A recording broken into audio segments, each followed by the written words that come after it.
Hello, hello, good morning, friends. You start by just letting me know that you're hearing me as you come into the room. Welcome, welcome. Good morning. Okay, Laura, thank you. Good morning, good week, good beginnings. Thanks, Clive. Nice to see you. Okay, so welcome, friends. Another week of Dharma, another week of teachings. And this week we have Nirmala back with us. She's been away for a while, but she will be coming back for the whole week. And we will be exploring the steam of a cup of tea, teachings on generosity, gratitude, and renunciation. So please gather your cup of tea and watch the steam. Okay, so Nirmala has been practicing meditation, Vipassana meditation, since 2002. She finished her degree in social work in the Netherlands, where she worked with homeless and drug-addicted people. Her wish to support disadvantaged people and her desire for spiritual practice led her to India and Sri Lanka, where she spent several years working with marginalized women and children, as well as getting involved in Theravada teachings and spending a long amount of time in retreats. Nirmala is trained in transpersonal body-focused psychotherapy and combines embodied mindfulness, meditation, and contemplative practices. She is authorized as a Dharma teacher by Christopher Titmuss and has been leading a school for embodied yoga and meditation since 2008. Nirmala lives with her partner and 3 children in an eco village in the north of Germany. You can follow Nirmala through her website, soulteachings.de, and I will let you have that at the end of the session.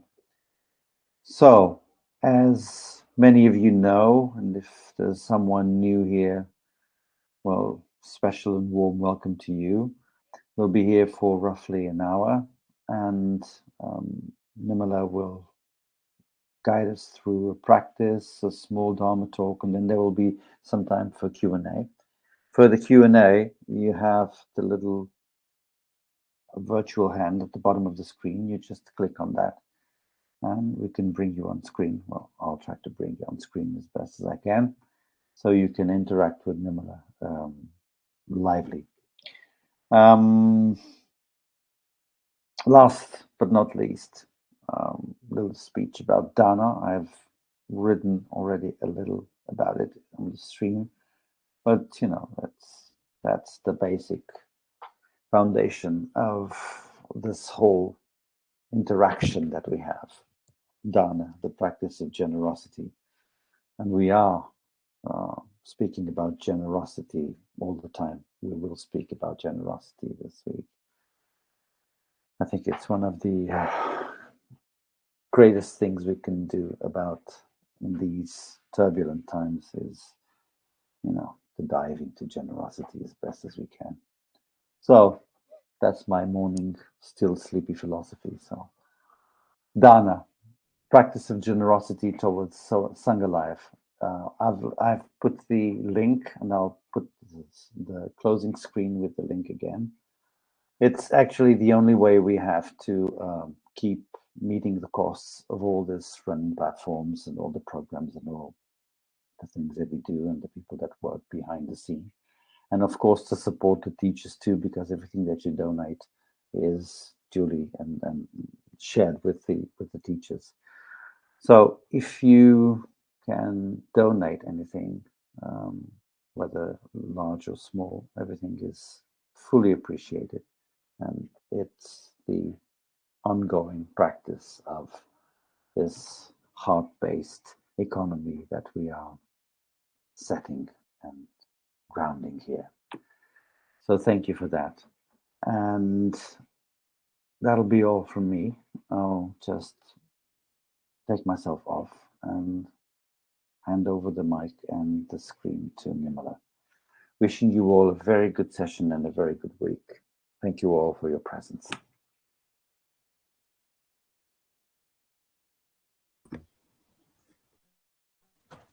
Hey, good morning, everybody. What a gift that you're here. What a gift that we are here together. Thank you, George, for being here so continuously supporting all this. I really like your words on generosity. You shared that maybe in this time, in this world now, it's the best thing we can do, just to be generous. And I'm really happy to share this theme with you. And I'm wondering how it lands just to hear that we are talking about the subject of generosity. Because I know for some people, the word lets them shrink together, get something tight in the body. We get small. It's like, oh, another thing about generosity. And myself, having dived quite deeply in the practice of dana, which is much more than giving money and material things. It goes much deeper. I really think it's an amazing practice, and we really should not underestimate the power of generosity.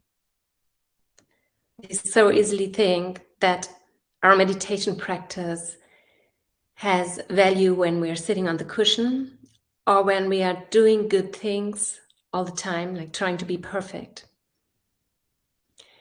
I think there is this kind of disease almost in the world, or at least in the Western world, of leaning forward into something, into the next thing. And I wonder how that resonates for you, if you're maybe already sitting here thinking about, oh yeah, but in today, like later in the next hour. And like a lot of us run through the day with having to do the next thing. And there is, for example, a place where generosity starts, like, what's really important? What do I want to give in this world? I had that when I was thinking about a subject teaching this week, which doesn't come so easily to me always. Sometimes it does, sometimes it doesn't.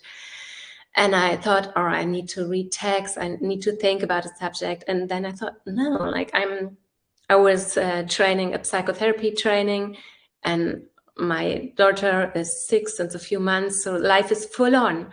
Rather than having to go somewhere, what about, no, it's there now, watching the little pond in the garden, watching the sunset, hearing the birds, what comes out of that? And like observing beauty and having the wish to share that with others, this is already an act of generosity. It's not always about the act of actually giving something in the outer world. It can be just really, it's a mind quality.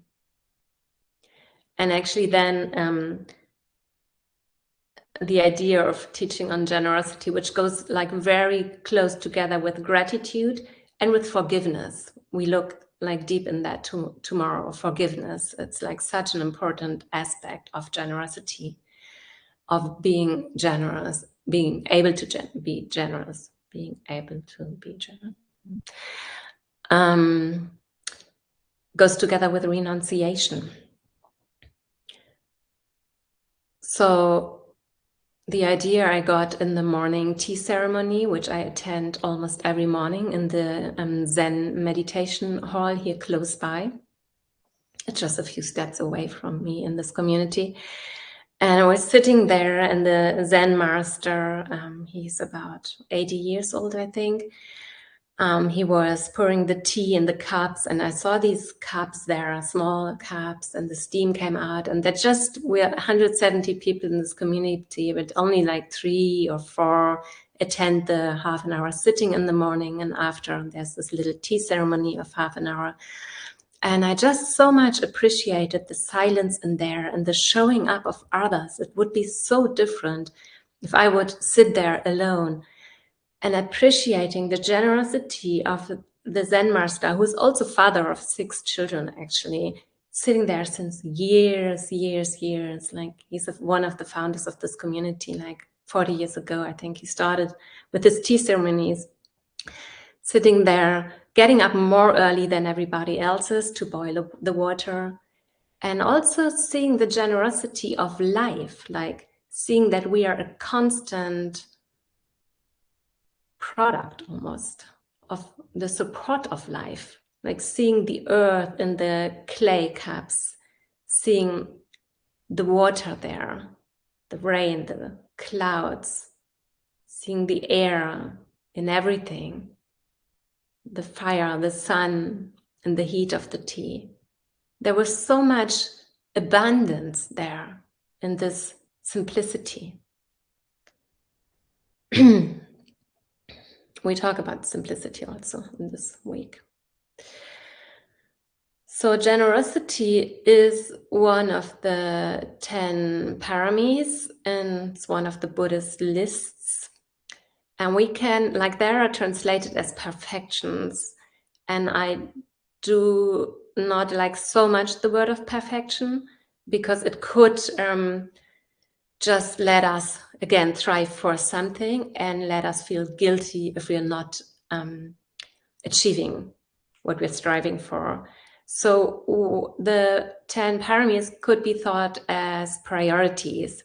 In fact, the word parami is related to paramam, and that means something of the foremost important.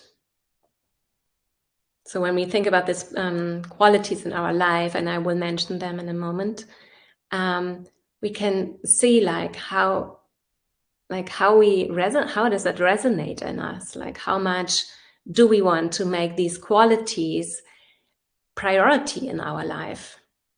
If we make like material wealth, status, relationships our priorities, there's not much happiness there. It's all, I mean, it's in there as well, but it's also very, it's anicca. It's not lasting. We can relate to these qualities like relationships, material things, in a way that open our heart. That's what the paramis are, actually. They're qualities which open our heart. There are teachings which are so useful to bring the path of awakening right into our daily lives. They support the wish of our heart to be free.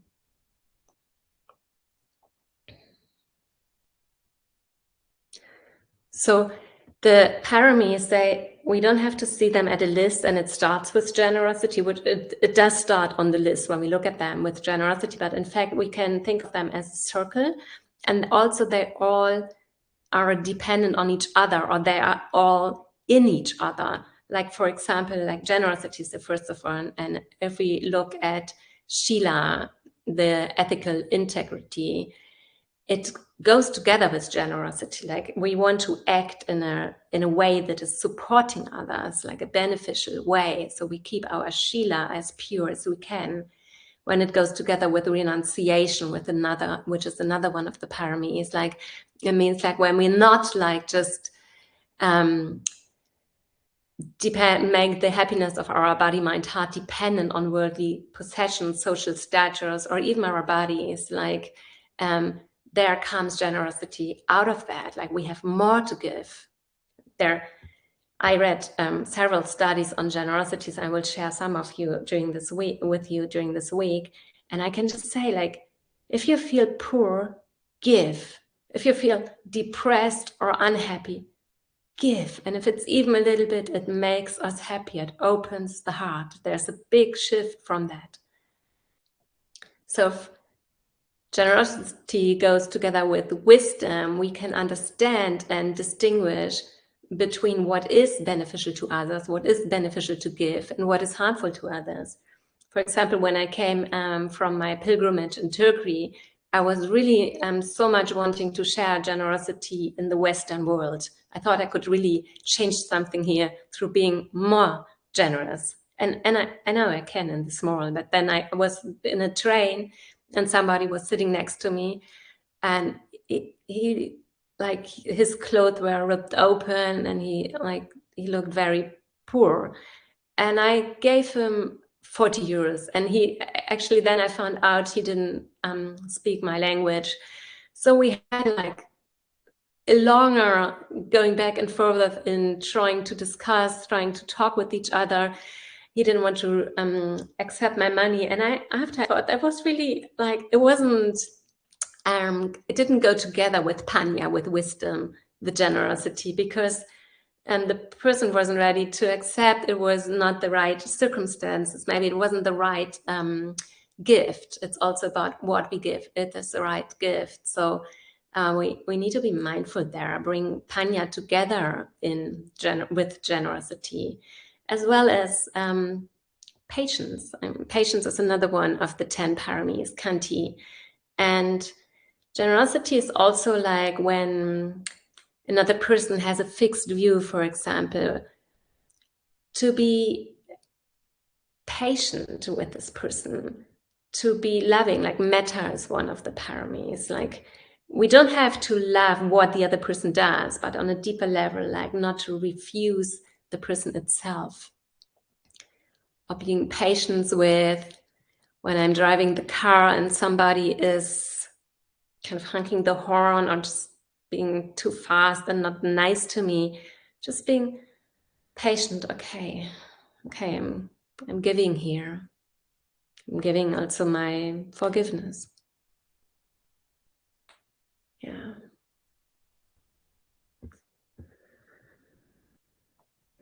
Equanimity has a lot to do with generosity. There's the Tibetan saying, it says like, if I keep everything for myself, what is left to give to others? If I keep everything for myself, what is left to give to others? The Buddha started actually many talks on generosity. I looked into the sutras, and I will share some text with you in this week.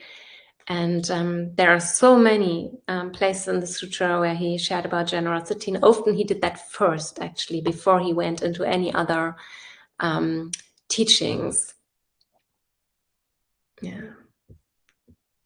And like generosity has an impact of our heart, like just through practicing it, it does change something in the heart. And with the undisturbed, open heart, it's easier to have insights, actually, when we are not so self-occupied all the time.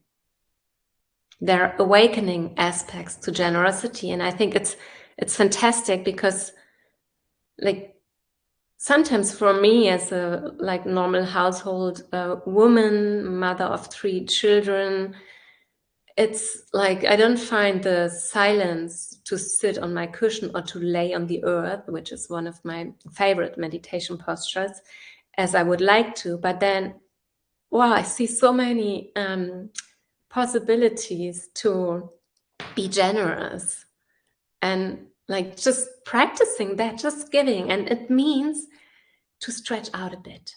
It means to leave our comfort zone a little bit.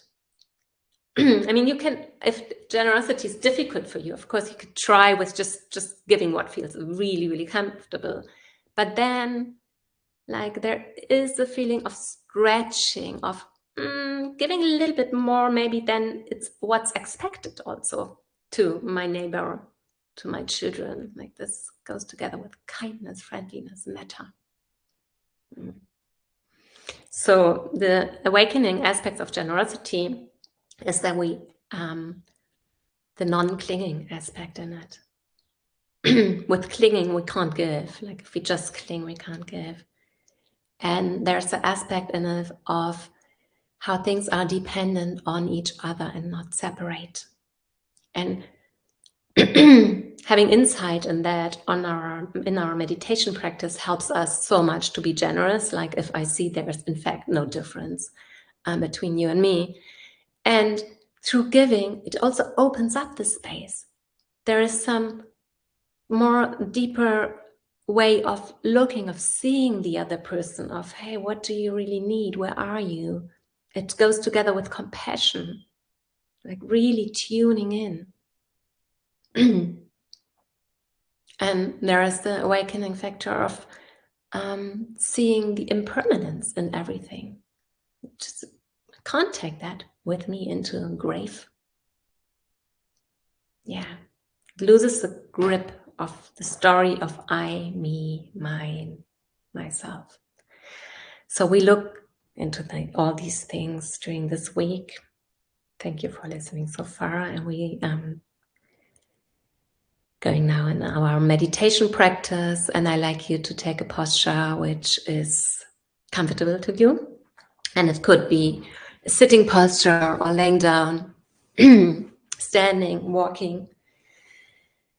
It's also the question of being generous to your body, like rather than pushing it.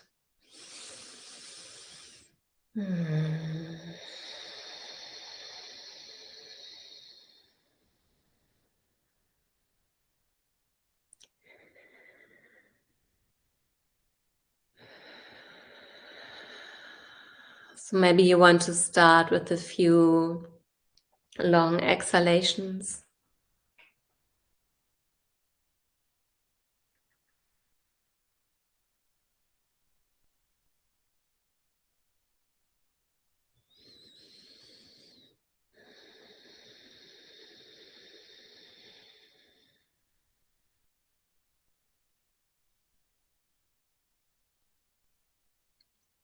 And starting to tune into your body with kindness, with friendliness, with appreciation.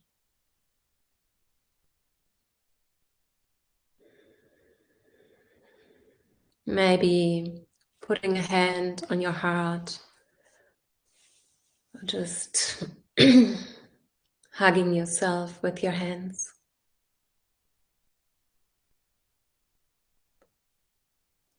Maybe bringing hands into your face very gently, very softly, just to kind of support this friendliness, this kindness of, hey, not having to do anything, not having to be anybody.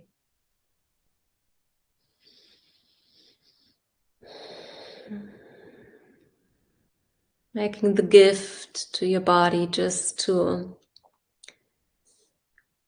feel as it does. Maybe you want to bring your hands over the shapes of your body.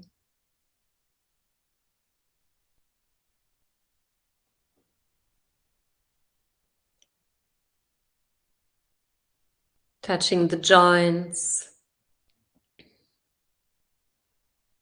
If this is supporting for you, you go with what's supportive for you.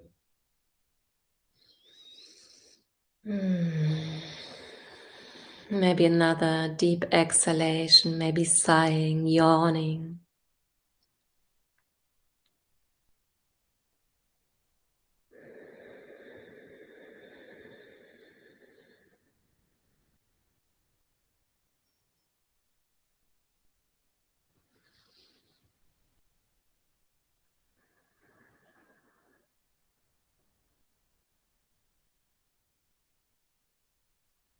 Maybe pausing with your hands on your body where it feels like a difficult area for you, emotionally, physically, mentally. Just pausing there, feeling your hand, this area of your body which maybe is connected to tightness, tension, stories. And sighing, exhaling. Making yourself the gift of sinking down into the ground.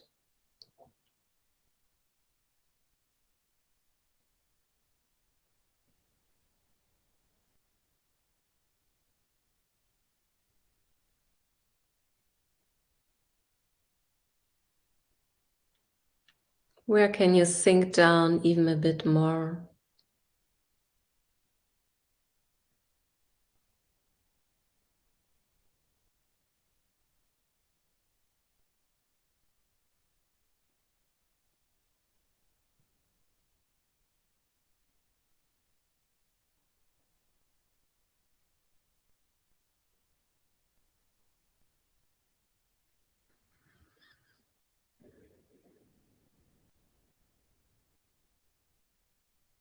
And inviting the quality of friendliness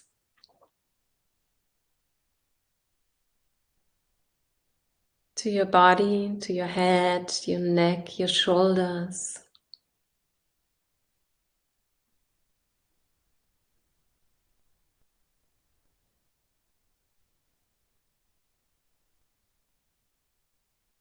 The arms, the hands, the fingers.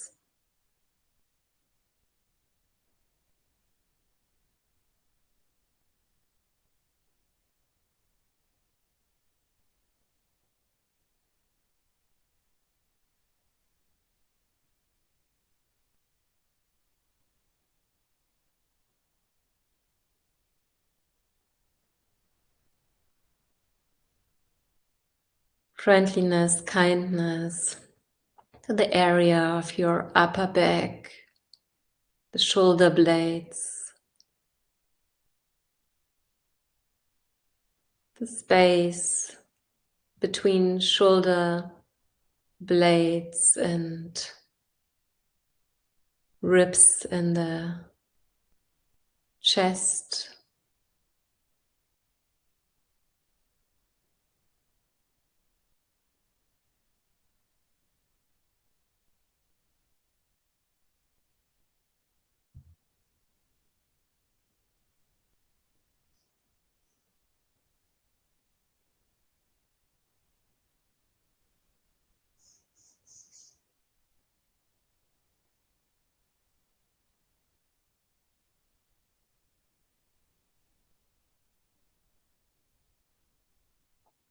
Being generous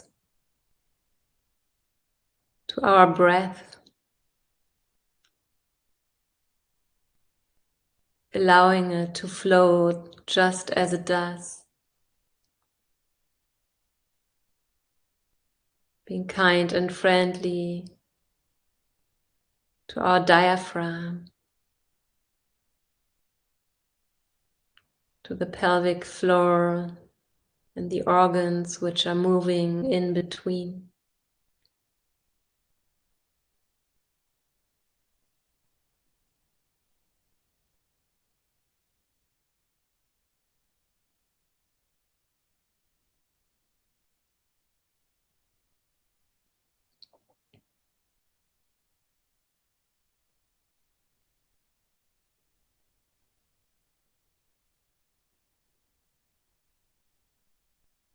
Being friendly and kind to our pelvis,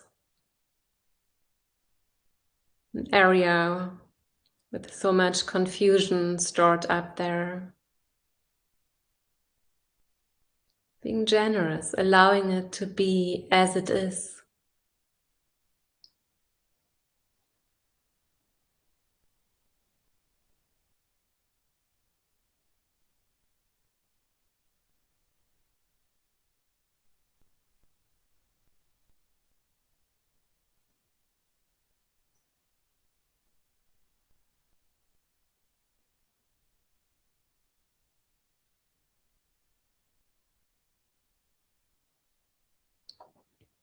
Bringing friendliness to your upper legs and the space within your upper legs.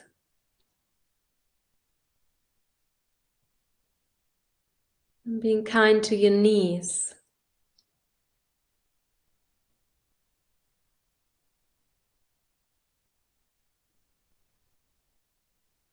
To the whole space of your knees.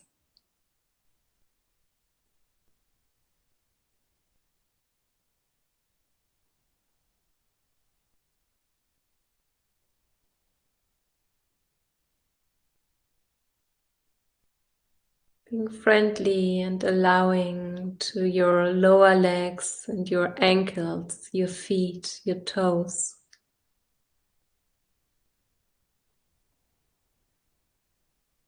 Allowing them to be as they are.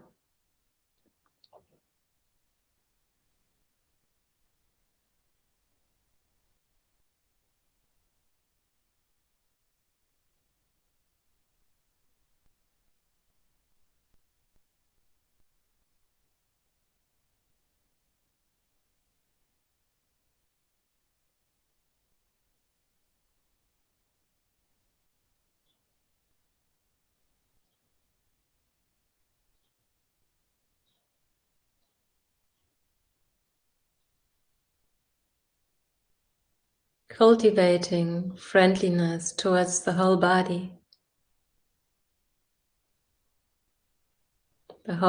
breathing on the body of the earth.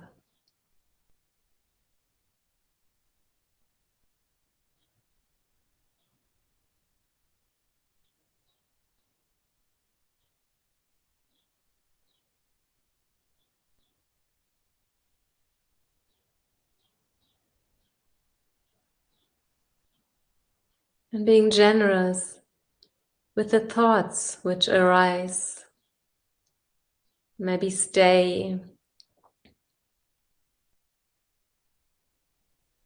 pass again, change, go away, stay. This fluidity of thought process.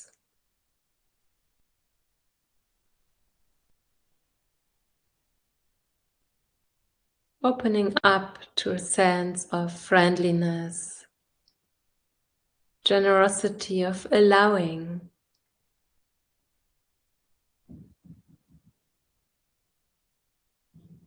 Allowing thoughts to do their thing.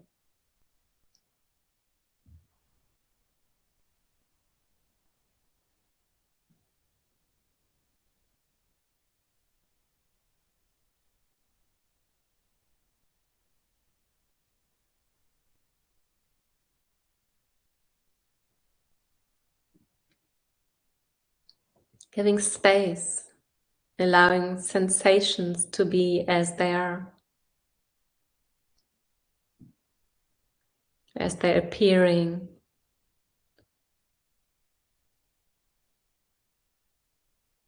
swirling around, disappearing.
The generosity of presence.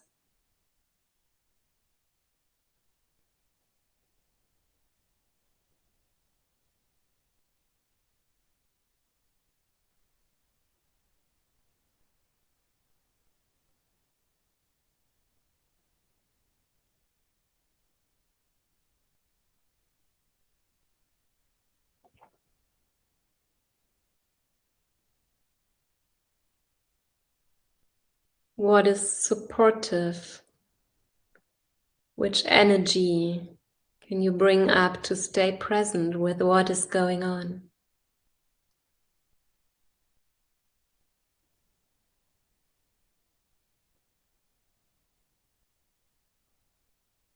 So that generosity can unfold through presence, through energy, through determination.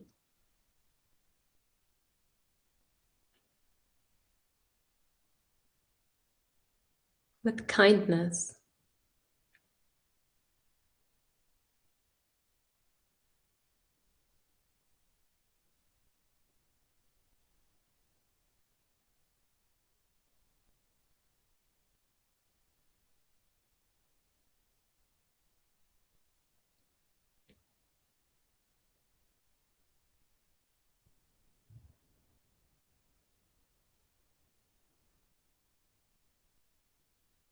What supports your presence, your energy? Maybe a tiny shift in your position. Maybe standing up, or a hand on your chest.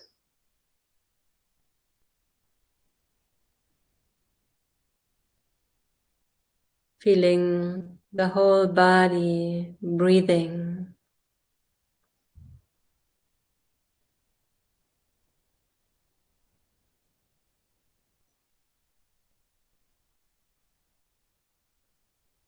Allowing the inhalation to be wide, open, expansive.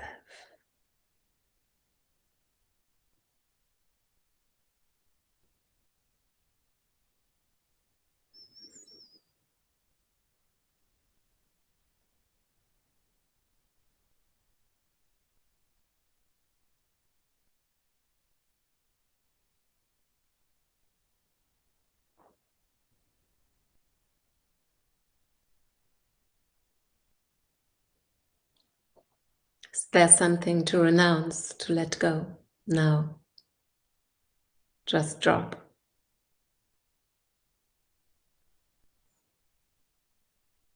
In friendliness.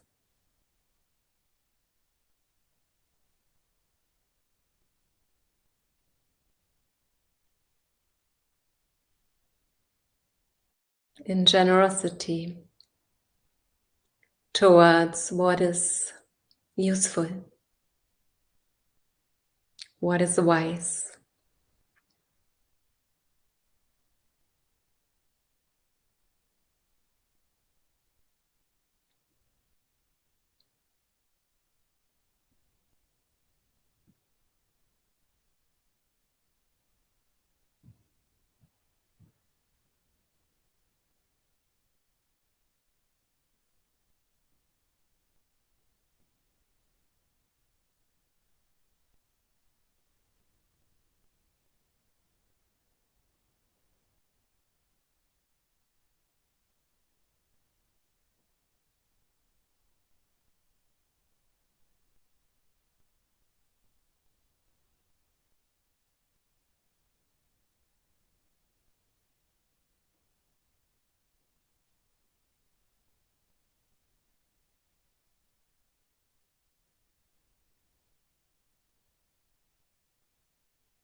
And for the last minutes, if you like, you could remember a situation where somebody has given a gift to you.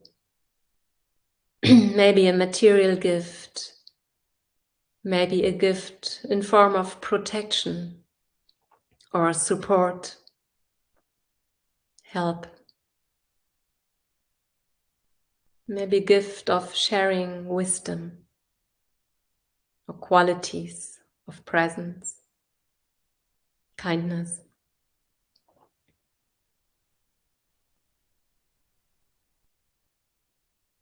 Just think of any situation in your life where someone has given a gift to you.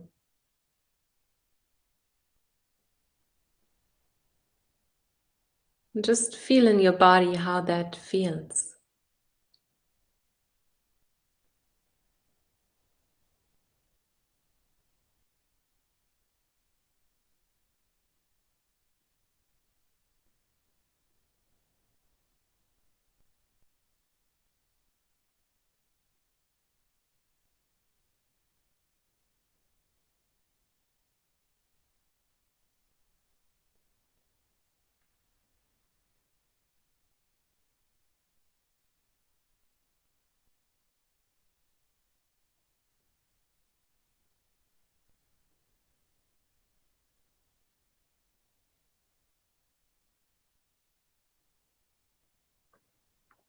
And then think about a situation where you have given a gift to someone. Again, maybe a material gift, maybe gift of qualities of friendliness, protection, maybe some support, help. Just think about a situation where you have given someone something, a gift.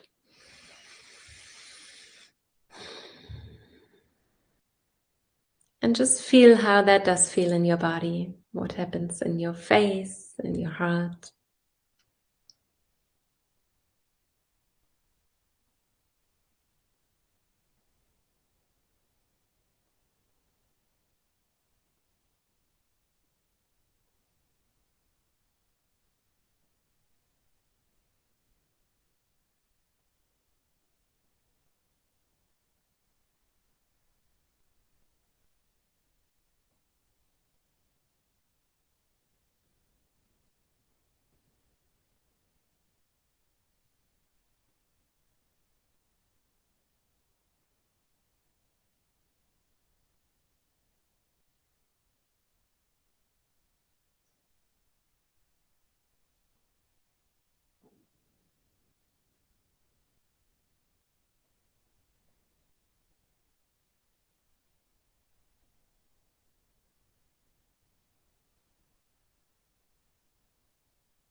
And what about making a gift at this very moment? Gift of kind, warm, supportive thoughts, wishes to someone, something, maybe to some aspects of yourself.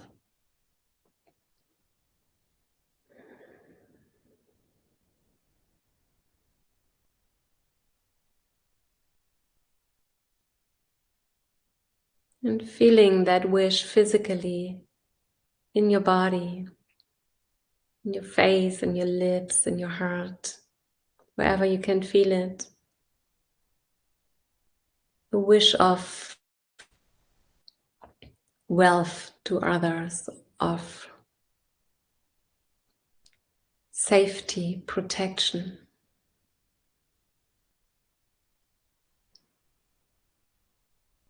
A wish of insights.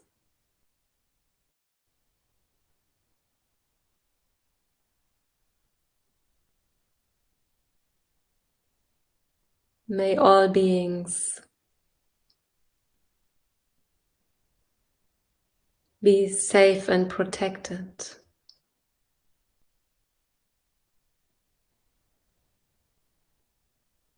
May all beings be rich in their heart and have enough from what they really need to live.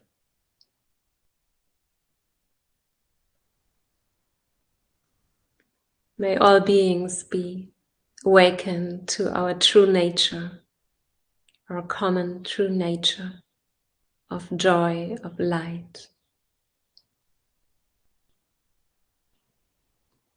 May there be peace on this earth.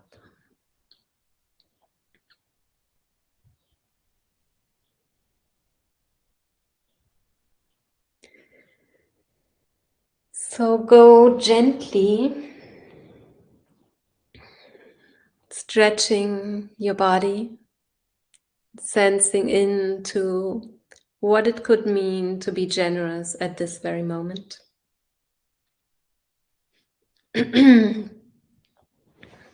Changing maybe your position in a way that you join the screen again.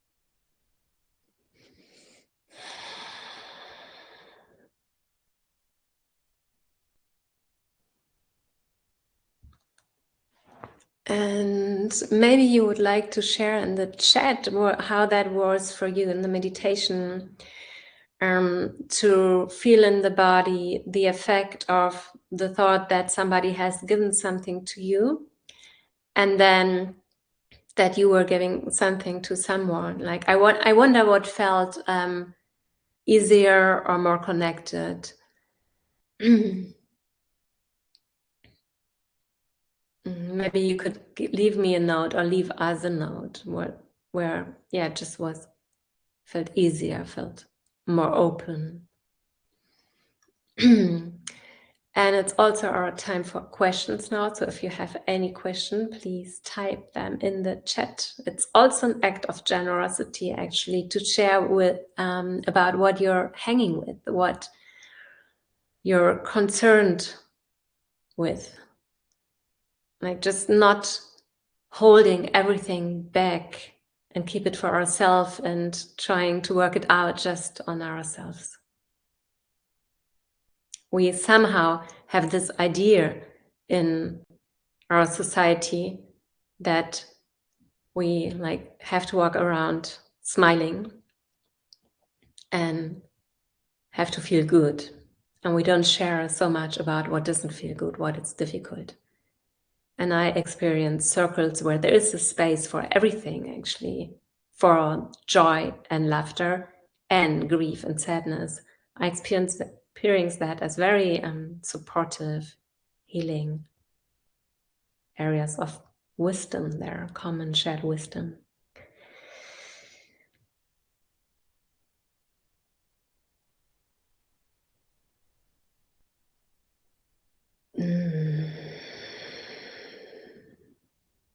Yeah. Elodie is writing, felt stronger to give than to receive. And Laura saying both mine were about giving and receiving, attention and presence. Yeah.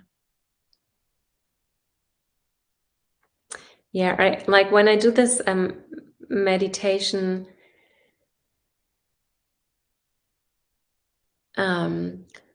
like mostly people say that it's easier for them to give, or the feelings of joy or openness in the body are easier or more there than when they visualize the thing of getting something. And that's yeah, I think it just shows that what happens with the heart, or can show us what happens to the heart when we give, and what that, yeah, does to us.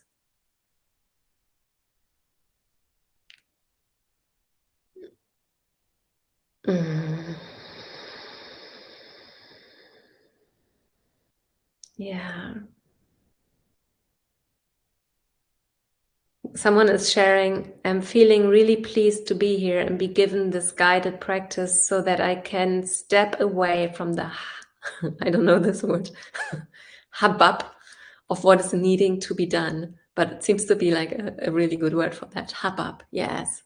Always like, what do we have to do next? Like, wow, that's their generosity also comes in, right? Just to, what is it really about, our practice? Like,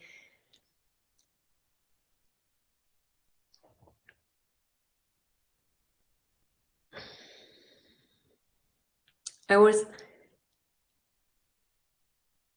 I was going to help in a refugee camp a few weeks ago, and it was like I was really looking forward to it, because I have the tendency to think that I'm not doing enough in life. Like, I'm just living here in this community and reaching out to a few people, but I want to do more, like also physical work included. So I registered with Sangha Seva. It's actually the how you call it, association with Nathan founded. Like, he's a good friend of mine, and we were going there to support in a refugee camp in Calais in the north of France.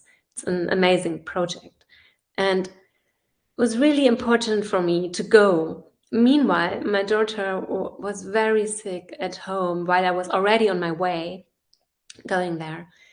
And it's a long drive, like a whole day driving. And she's sick since several months, actually. And then lots of other stuff comes together at home. And I felt like, wow, I can just so much have the wish of supporting somewhere else and going there. But it's also, I felt it's in a way it was something egocentric about it. Like, it's just being at home. And I don't know what it is for you, but often we have our ideas how we should be and where we should go, and the thriving into the next moment, rather than leaning back and saying, hey, it's just about making a hot chocolate, buying or picking some flowers, cooking a meal, being there, being just there here with my family.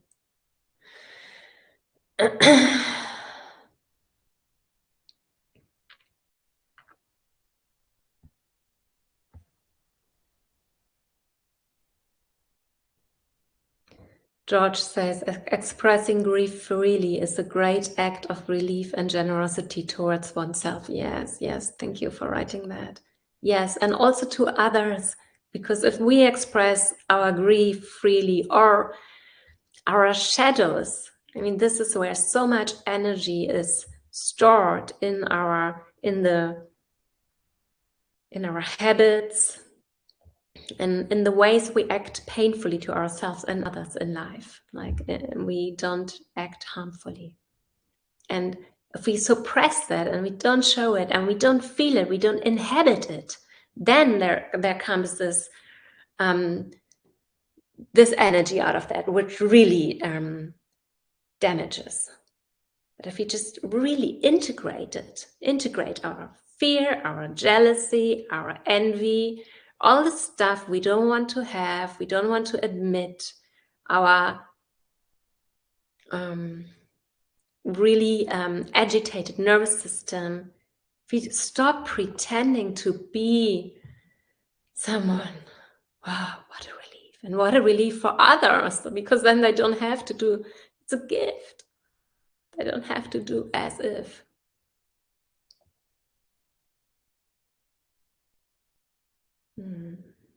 Yeah. Yeah, and Patricia shares, the loving, supportive, body-based guidance brought healing as I was able to see and feel what was given to me. It broke through my story of not being seen. Yeah. Yes. Gives me goosebumps. I resonate with that. Seeing through the lens of my pain obscured the riches I was also given. Yes, yes, yes. Yeah. And there, we have this tendency to see the negative. And there was evolutionary time, millions of years ago, it was really useful to be focusing on the negativity, because the danger was right there, living outside with wild animals. And we can change this brain pattern. And generosity actually changes pathways in the brain. Like it gives juice to pathways in the brain, which are also activated when we feel connected to people, or also when we have good food. It's the same pathways which are nourished. Yeah. Yeah. So what a good, great practice to see what we were given. And what about that really make that serious as a practice, and just stop for a while and focusing on what is not good and the bad things which were given to us. Because in fact, we're giving all the time, right? We're giving all this time into the world through our words, through our deeds, through our thoughts even. Yeah.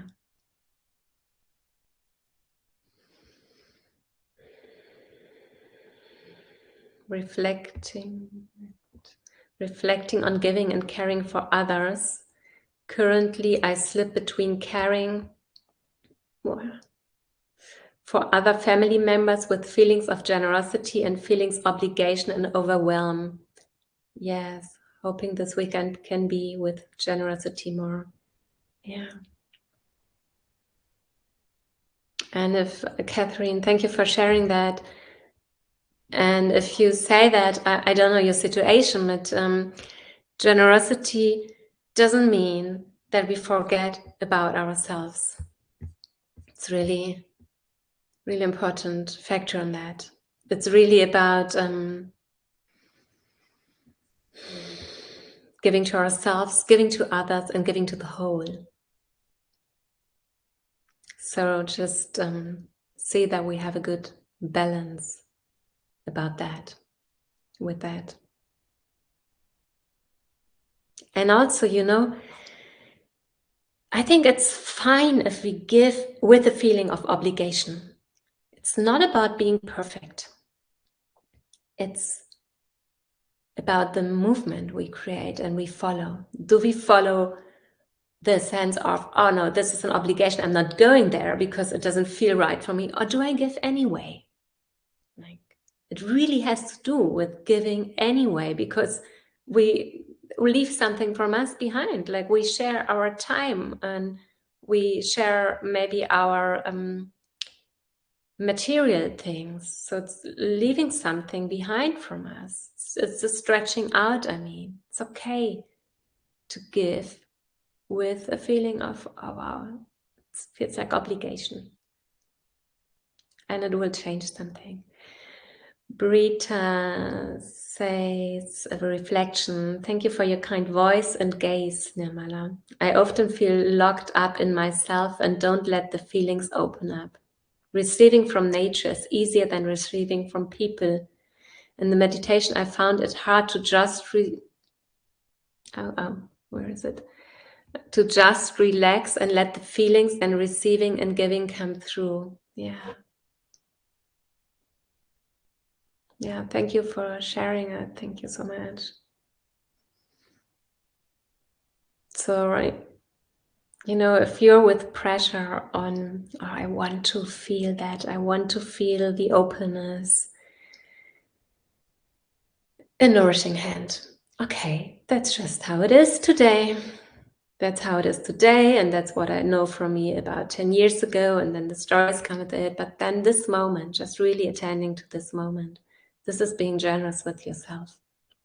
This is where you are. Where this is why I am. This is how the heart is feeling. Wow, and I feel this tension. I feel this locked up. And get close there and get soft and get gently with yourself. Yeah. And where is gentleness in your life? At which moment? Like maybe when you're busy, I don't know, I'm busy a lot in the kitchen, like, but where your area in your life is where you're really busy, pausing, connecting back again and again. Wow. And I make this a moment of generosity to myself, this a moment of kindness. So thank you all so much for your comments in the chat. I might have overseen some, so the chat jumps open and our time is gone quickly. I'm wishing you a day which is just the right amount of challenges and joys and aliveness to keep you on the path, to keep you growing and waken all of us up into life, into compassion, into love. Thank you so much for joining.